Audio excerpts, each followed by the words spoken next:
Welcome to the Great Detectives of Old Time Radio. From Boise, Idaho, this is your host, Adam Graham. If you have a comment, email it to me, box13@greatdetectives.net.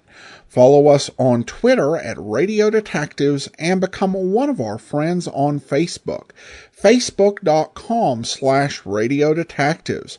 Our listener's choice vote continues. If you've not already, go to vote.greatdetectives.net and cast your vote by Saturday. You can vote in both the standard poll and the short division poll, with the top 20 in the standard poll and the top 5 in the short division poll advancing to be listener's choice winners. Also, the Yours Truly Johnny Dollar anniversary t-shirt is available at yourstruly.greatdetectives.net. That's yourstruly.greatdetectives.net. Now it's time for today's episode of Rocky Jordan. The original air date on this one is October 9th of 1949, and this one is The Man with No Name. Buy wisely. Buy for flavor. Buy Del Monte. Del Monte, the brand you trust for flavor in so many good foods. Time now for Rocky Jordan, brought to you by Del Monte Foods, the brand preferred by more women than any other line of canned fruits and vegetables in the world.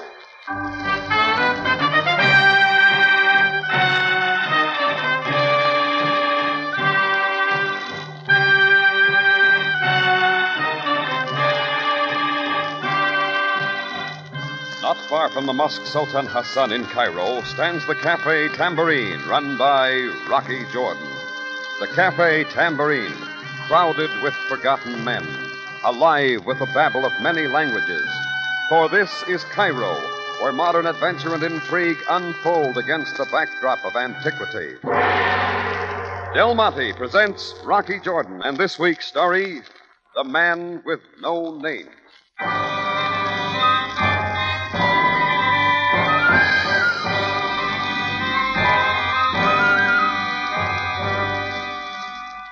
It was night, around 11 or so, and business was about as slow as a camel in a headwind.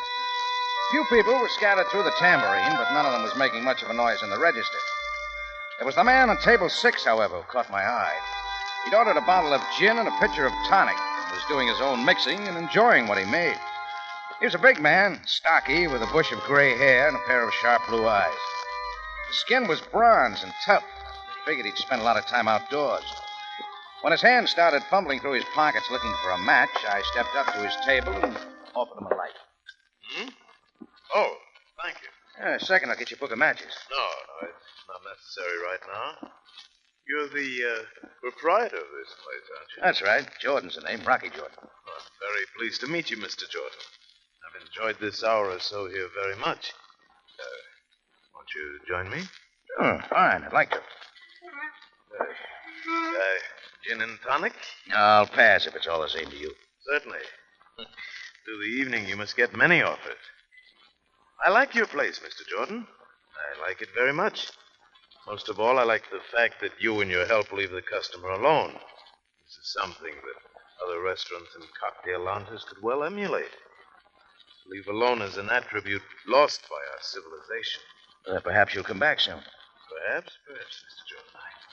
I plan to leave the continent in a day or so, but I hope one day to come back to Africa. One day soon, Mr. Jordan. Africa has much for me.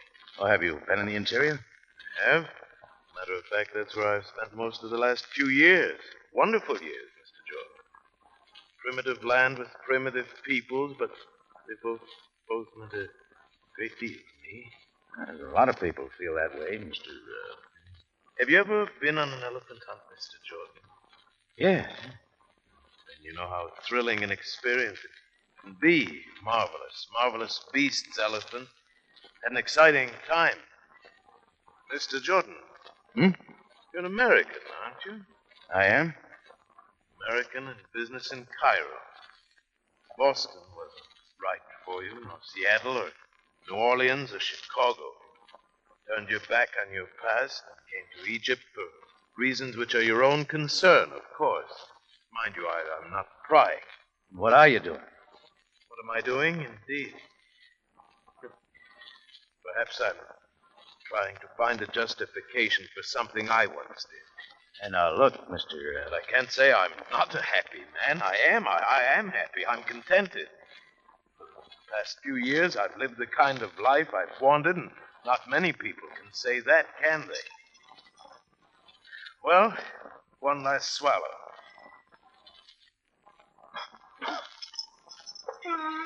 Thank you, Mr. Jordan. Thank you for a fine evening, for the fine cafe, for the fine gin and tonic, for the comfort you've been to me.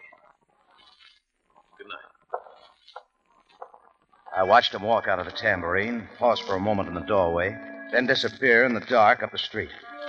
Well, people come and people go. You meet all kinds running a cafe in Cairo, as I do. And usually you don't give them a second thought. This time it was different. I started to the register when I heard someone call my name. Mr. Jordan? It was a thin man in a light suit and a large brimmed Panama hat. He was sitting in the shadows at the end of the bar. Mr. Jordan, could you come here for a moment? Yeah, sure. Oh, what's on your mind? My name's Craven, Gerald Craven. That man. What man? The one you were talking to, the big fellow with the gray hair. What about him? His face looks familiar. A lot of faces do. What's his name? I don't know. Well, you talked to him for quite a while. Surely I said I don't know. All right, don't get sore. Just anxious, that's all. Do you have a phone I could use? Yeah, at the end of the bar. Well, don't you have one that's a little more private? All right. Come on. Sorry to bother you like this, Mr. Jordan. It's just that it's very important for Yeah, me to... sure. There's my office. Oh, there's the phone. Help yourself. Thanks a lot. I'll be out in front. Hello, operator. I'd like to put a call into New York City in the United States. New York? Don't worry, Mr. Jordan. I'll handle the charges. The number is Plaza... just a moment, please, operator. Do you mind, Mr. Jordan? This is a pretty confidential call. Oh, no, not at all. Make yourself right at home. Just don't forget to stop by and see me on your way out. He didn't forget. He made the call, paid me for it, and left. That, I figured, was to be that. It was, for 4 days. Craven, the phone call, and the gray-haired guy who drank gin and tonic faded from memory till I picked up a copy of the Cairo Mail 4 days later. A small article on an inside page got my interest. It said the police had fished a murdered man out of the Nile. The thing about the article that struck me most was that the police had to say about the way the man died. They said it looked like he'd been shot in the face with an elephant gun. I figured that maybe I ought to run over to the station and tell Captain Sabai about the things I had in my mind. Come in, Jordan. Come in. Oh, thanks, Sam. Sit down, Jordan. Yeah. And to what do I owe this unexpected visit? Just curiosity, Sam. Hand this little item in the paper. Oh? And the one in the lower left-hand corner. Oh, the man who had been shot in the face with an elephant gun. Who is he, Sam? We have not been able to identify him. Seems to be a lot of mystery about it. Jordan, what do you know of this? Oh, very little. Man came into my cafe a few days ago. Drank a lot of gin and tonic. Talked about an elephant hunt. A lot of other things. An elephant hunt, you say, Jordan? A moment, please. I would like you to look at something. Here it is. Now, study these photographs for a moment, Jordan. They are of the man we took out of the Nile. Is he the one you speak about, the one who was in your cafe? Whoever shot him didn't leave much face for identification. Quite purposefully, in my opinion. Looks about the right size. Clothes are the same. Very tan skin, Sam? Yes. Gray hair? Gray hair. He's the one, all right. He's the gin and tonic man. Oh. What's this photograph, Sam? Oh, that is a close-up of the inner portion of his right arm. Observe the tattooing. Can't miss it. Now, tattooing, of course, is quite common in the East, but not the tattooing of numbers. 11-24-42. 11, 24, 42. What does that mean to you? Nothing. Jordan, when a foreign national is murdered in Cairo, quite naturally I am under extreme pressure from my superiors, who in turn are under pressure from the foreign embassy involved, whatever it may be. Now, Jordan, I must apprehend the murderer. Yes, Sam, I know that. Now, you will be so good as to relate to me in detail the exact happenings the night this man with no name visited your cafe. Sure, Sam, be glad to. And, Jordan, I must insist that you leave out nothing. Absolutely nothing. Now, proceed. Well, I told Sam all I knew about my conversation with the gin and tonic man, about Gerald Craven and his questions concerning that man's identity, and about the telephone call to New York City. Then I went back to the Tambourine. I was sitting in my office thinking about the whole affair when suddenly I found myself wanting to know more about that telephone call. A little later, I was talking to one of the girls at the phone company's business office. Yes, I have the record of a phone call made from your number to New York City. Well, the call was made by one of my customers, and I'd like to know the charges. It was a person-to-person call to Gloria Hennessy at Plaza 79970, and the charges will be £5 and 35 piastres, including tax. Okay, thanks. Well, I found out what I wanted, who the call was made to. What I was going to do with the information, I didn't quite know. But right then and there, I had something else to think about. I no sooner had put the phone in the cradle when a big hand grabbed me by the arm. Mr. Jordan, turn around. You don't give me much choice. I'm sorry if I appear to be rough, but we must talk. Look at me. I did. But I had to look up to see his face. He was 6'6" or more, and he was from someplace in the middle of Africa. But I figured he'd had some education. He had a grim look and a vice-like grip, and I knew he meant business. My name is Jonah. I'm a Zulu from South Africa. We have something to talk about. How did you get in here? 4 nights ago, the Bwana came into your place. Lots of people come into my place. The Bwana, you remember. He drank gin and tonic. And let loose Last night, he left the rooming house to come back to your cafe. I never saw him again. The police found him dead in the river. Let go, I said. You get a knee in your stomach. And you, Mr. Jordan, will have a broken arm. Now listen to me. He knew no people in Cairo. He saw few people here. But someone he saw killed him. And perhaps it was you. You can stop squeezing. I get your point. I do not know it was you, but I shall watch you, Jordan. I shall watch you most closely. And if I find out it was you who did the killing... What then? Then you shall die most hard. Good evening, Mr. Jordan.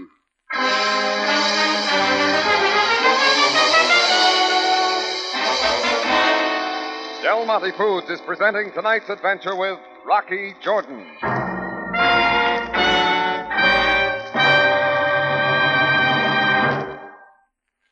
All good cooks know it's flavor that counts in satisfying healthy appetites. That's why millions of housewives, particularly those with long cooking experience, depend on Del Monte tomato sauce for added flavor. There's just no better way to brighten plain foods or give added zest to low-cost meals.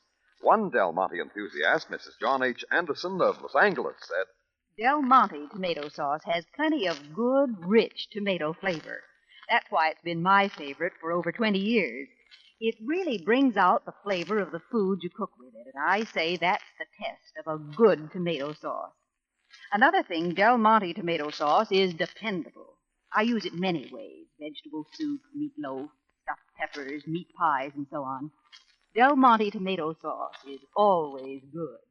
Thank you, Mrs. Anderson. It's a fact. American housewives have bought more cans of Del Monte tomato sauce than any other brand. Flavor is the reason. The flavor that's never been matched. You can depend on Del Monte, the original tomato sauce. Many women buy it by the half dozen or dozen cans. Then they're never without it.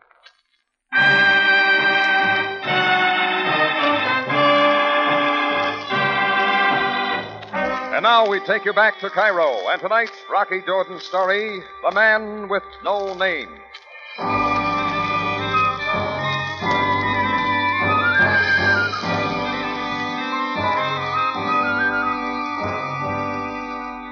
Well, Jonah, the Zulu, let me keep my arm and left. The next incident didn't happen till some hours later. After the supper rush, I went for a walk in the Cairo night. 1, to get some fresh air. 2, to do some thinking about the affair of the man with no name. I was moving down the Sharia Muhammad Ali when a street peddler came up from behind. Well, highest quality type water for sale at most reasonable prices. The good Effendi wishes to purchase from noble water seller some of the same. No, thanks. Oh, do not rush off yet, good Effendi. Observe the good, clean, clear water. Observe the cool, comforting water. Look, I'm not thirsty. Observe same and listen, Jordan Day. Jordan Day, is it not? It is. You are wanted. By whom? A lady of your kind. Even at this moment at an address in Cairo, an American lady waits for you. With a candle in the window? What's her name? Gloria Hennessy, she is called. Gloria. The address? 742 Sharia El Rocar. Thanks. I have done her bidding. Assalamu alaikum. Water for sale. He slid off into the dark and left me thinking about Gloria Hennessy. 742 Shari El Rocar, he'd said. That was worth a try. 10 minutes later, a cab dropped me off in front of a small hotel just outside the Bab El Nasser gate. Gloria Hennessy's apartment was second floor front. I rapped on the door. A moment later, it came open. I was looking full into the face of a brown-eyed blonde who had got her hair color out of a bottle. She was loaded down with emir, and the clothes she was wearing wouldn't have passed inspection for a sultan's dancing girl. I've been waiting for you, Mr. Jordan. You should have let me know sooner. Come in, please. Yeah. This divan will be fine. Thank you. Drink? No, thanks. Do you mind if I No, have... go right ahead.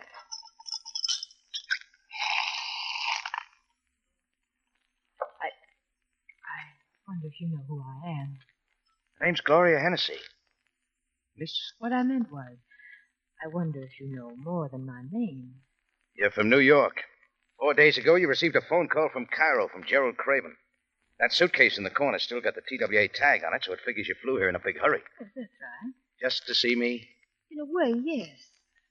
A few nights ago, a man came into your cafe. Big, heavy-set, drank gin and tonic. A lot of people are interested in him. I know. Even the police. Yes, I read about that, too. It's a shame. If I'd been able to see him, I wouldn't have had to bother you like this. Well, so far, it's been no bother. All I want you to do, Mr. Jordan, is tell me who that man was. Don't you think you ought to get Craven in here before we take this any further? What? The cigarette in the ashtray hasn't got any lipstick on it. You wipe yours off before you smoke. All right. It's Craven. It's Craven. You may as well come in. Good evening, Jordan. Hi. We thought it'd be better if I spoke to you alone. I already told Craven I didn't know who that man was. That was 4 days ago. And you think I may know now? Yes. Why didn't you ask the police? They don't know. The police figure he was shot in the face on purpose with a big gun, so he couldn't be identified. What's so important about that man? Why all the questions about his identity? Mr. Jordan, I am willing to pay you $1,000 if you tell me who that man was. A lot of dough for the name of a dead man. I have the money right here in my purse. You can leave with it. I could make up a name. You could. Sorry, lady. I'd be happy to take your money, but I don't know who that man was. Well, then, I suppose that's that. You were my last hope, Mr. Jordan. I really thought you might know. Suppose I'll have to go back to New York without knowing.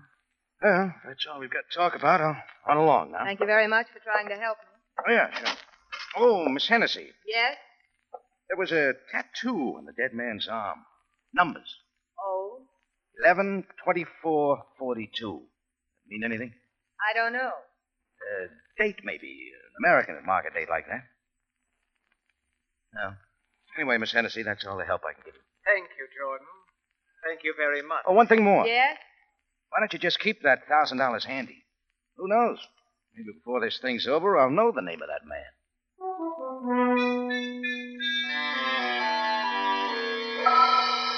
I left and walked out into the street.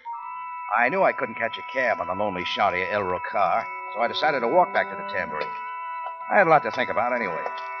I wound my way through the dark Cairo streets, up the Sharia Ibrahim Pasha, past the Empire Club and the Victoria Hotel.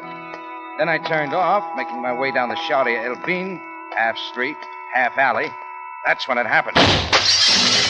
The window pane in front of me shattered, and it didn't take a lot of figuring to realize I was a target. I hit the pavement and scrambled on all fours for the protection of some garbage can.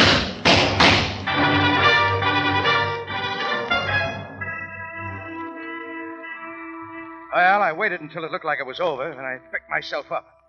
That's when I saw that 6'6" mass of muscle standing at the end of the alley. Jonah, the Zulu. I started looking around for a lead pipe. Mr. Jordan, What's the matter? Run out of bullets? you do not have to be afraid of me.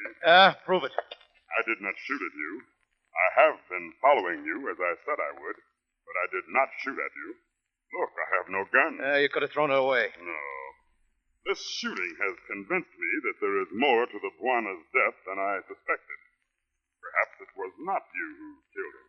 Thanks for the vote of confidence. Who threw those shots at me? I did not see. Mr. Jordan, let us talk. No, you talk. I'll listen. Who is this Buana of yours? A friend. He's got a name. I never knew it. We met 3 years ago in Cape Town. I was going to the university. I've been showing him Africa ever since. You must know something about him. Only that he was a good friend. He had some numbers tattooed on his arm. 11/24/42. A date he wished to remember. Why? He never said. You're a great help. What was he doing in Cairo? Arranging for air passage on TWA for New York City. He wished to arrive in the United States before some holiday. What holiday? Thanksgiving. What day does it come on this year? I believe he said the 24th. 4th of November. 11/24/49. The tattooing said 11/24/42. Yeah, 7 years difference. 7 years. What does it mean, Mr. Jordan? I know one thing it could mean. Come on. Where are we going? Put in a claim for $1,000. And incidentally, find an answer to this mess of the man with no name.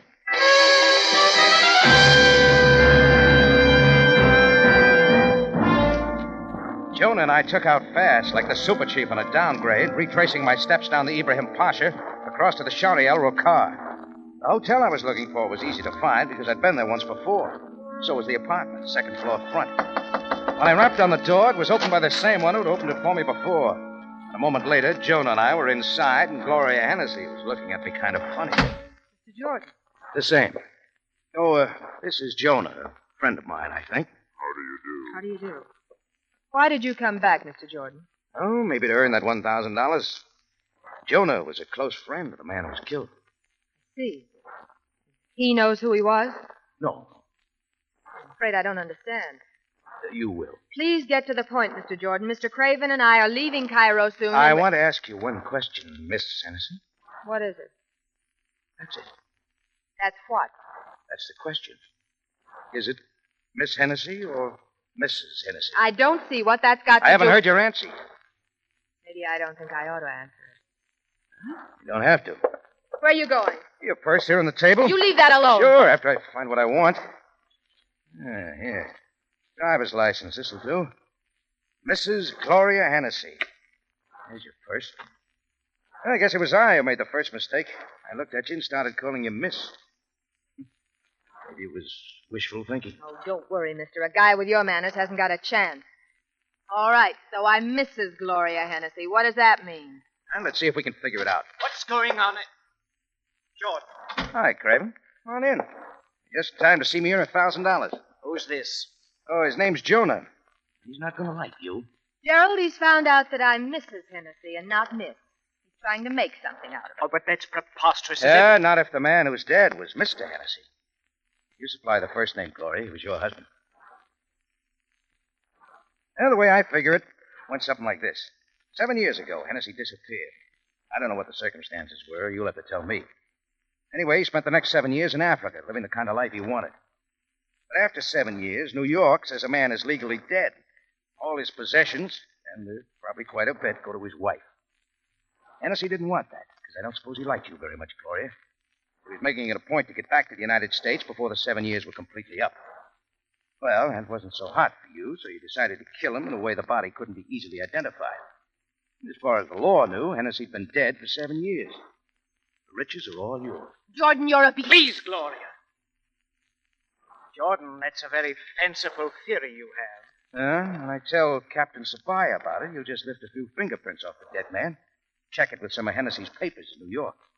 That'll tell you how fanciful my theory is. You want to call Sabaya? Or shall I?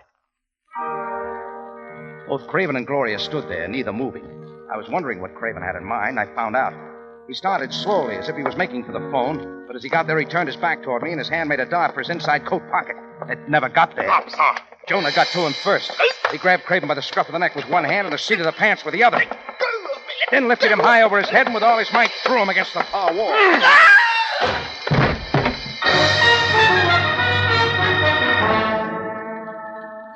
Well, as it turned out, when Craven landed, he wasn't even in condition to dial a phone. So it was I who had to put the call in to Captain Sam Sabaya, Cairo Police.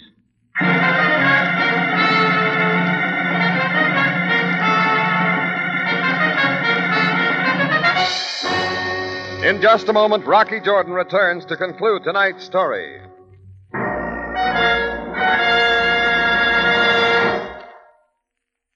What gives Del Monte catsup such marvelous flavor? Pineapple vinegar. Pineapple vinegar? Sounds good. But just what is this pineapple vinegar? It's a superlative vinegar, crystal clear and sparkling. It's made by Del Monte for its own use. No other catsup has it. And that's what gives Del Monte catsup its wonderful flavor? Yes, it's one of the things, and a very important one. Catsup experts say the finer the vinegar, the better the catsup flavor. It isn't that you taste the vinegar itself. It's the way pineapple vinegar brings out the very best in the other ingredients that is so important. It accents the rich, sunny flavor of Del Monte's plump, fine, ripened tomatoes. And it helps blend the special herbs and spices with the tomatoes to make catsup that just can't be topped for hearty, satisfying flavor. Del Monte catsup has always been my favorite. Now I know why it adds that appetizing zest to plain foods and everyday dishes. Friends, if you haven't already tried Del Monte catsup, make a note to get some next time you go shopping. We know you'll like it. And you'll be surprised at its low price. For all its goodness, Del Monte catsup costs less than many other quality brands. Back now to Rocky Jordan and the conclusion of tonight's story.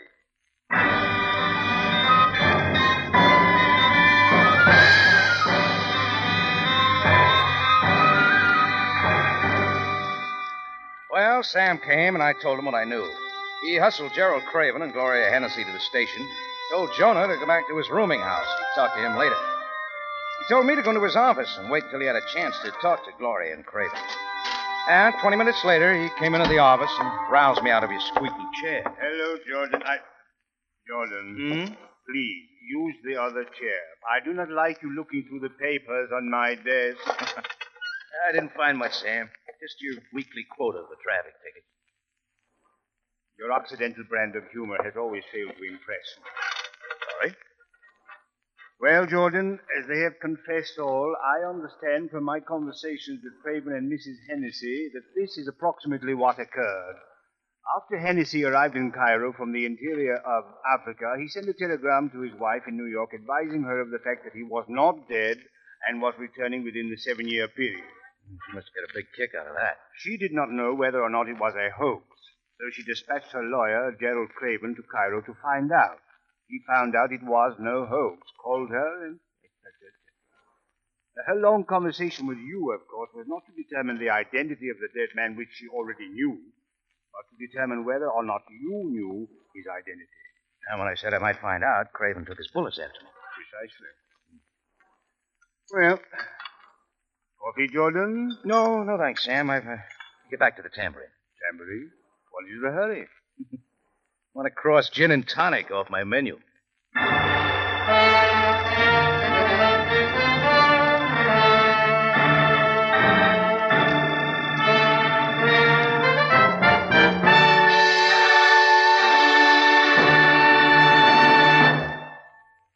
For the finest in tomato flavor, enjoy the whole family of Del Monte tomato products. Del Monte ketchup and chili sauce. Del Monte tomato sauce and canned tomatoes. And Del Monte tomato juice. Remember, buy wisely. Buy for flavor. Buy Del Monte. Del Monte, the brand you trust for flavor in so many good foods.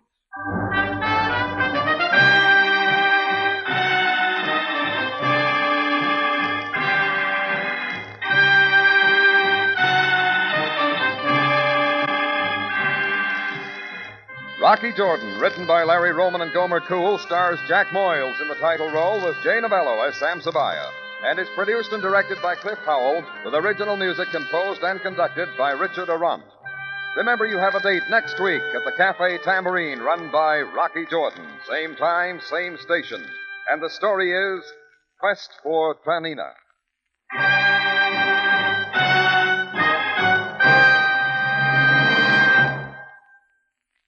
Looking for a glamorous dessert that's easy to prepare? Then serve Del Monte Fruit Cocktail. It's ready diced. Its 5 tasty fruits are mixed and carefully balanced for a sparkling flavor treat. Best fruit cocktail you ever tasted. Del Monte, the brand that always puts flavor first.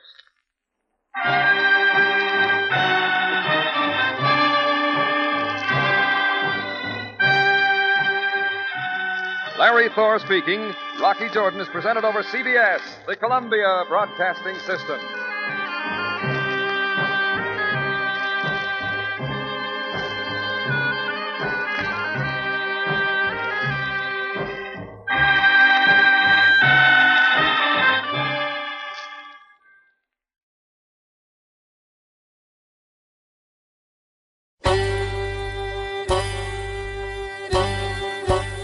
Hi, this is Andrew from OTRWesterns.com. I wanted to invite you to come take a look at our site where we put out podcasts of old-time radio westerns. Check us out at OTRWesterns.com. You're listening to The Great Detectives of Old-Time Radio with Adam Graham. Now let's get back into the show.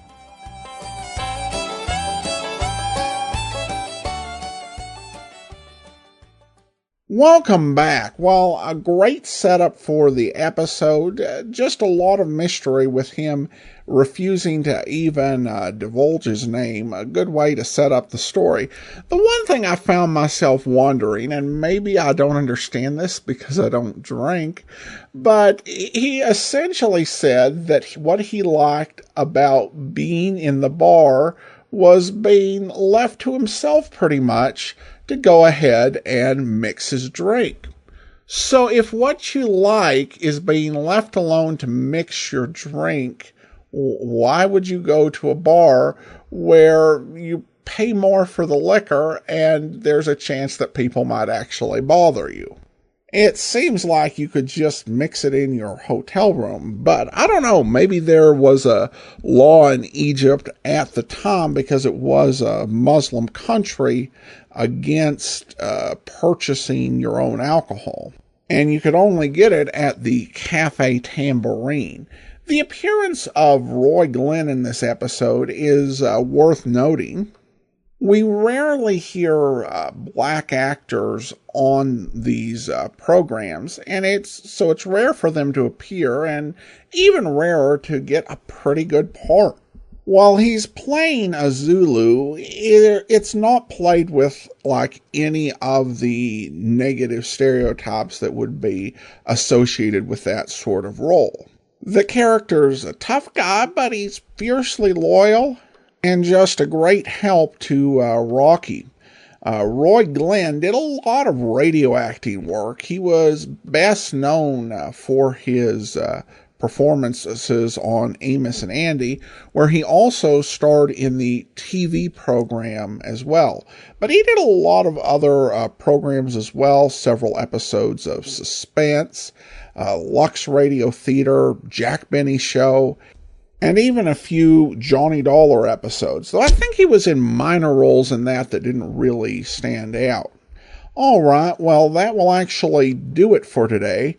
Join us back here tomorrow for Boston Blackie, and then next Wednesday, it will be our celebration of the 70th anniversary of Yours Truly, Johnny Dollar, and we'll have an episode of Yours Truly, Johnny Dollar featuring John Lund.